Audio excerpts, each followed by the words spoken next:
حضرت ابو ہریرہ رضی اللہ عنہ سے روایت ہے کہ رسول اللہ صلی اللہ علیہ وآلہ وسلم نے فرمایا، اللہ عز و جل قیامت کے دن فرمائے گا، اے ابن آدم میں بیمار ہوا اور تو نے میری عیادت نہیں کی۔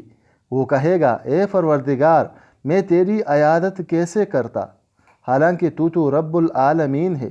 اللہ فرمائے گا، کیا تو نہیں جانتا کہ میرا فلاں بندہ بیمار تھا اور تو نے اس کی عیادت نہیں کی؟ کیا تو نہیں جانتا کہ اگر تو اس کی عیادت کرتا تو مجھے اس کے پاس پاتا؟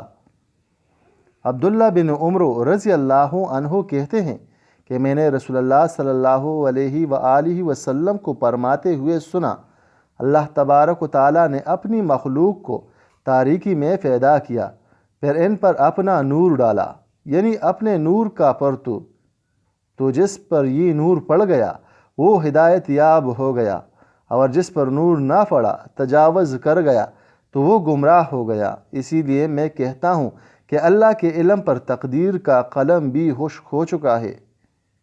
رسول اکرم صلی اللہ علیہ وآلہ وسلم نے ارشاد فرمایا، 3 آنکھیں ایسی ہیں جو جہنم کی آگ نہیں دیکھے گی، یعنی جہنم سے محفوظ رہیں گی۔ 1 وہ آنکھ جس نے راہ خدا میں پہرا دیا ہو۔ 2 وہ آنکھ جو اللہ کے خوف سے روئی ہو۔ وہ آنکھ جو اللہ کی حرام کردہ چیزوں کو دیکھنے سے رک گئی ہو۔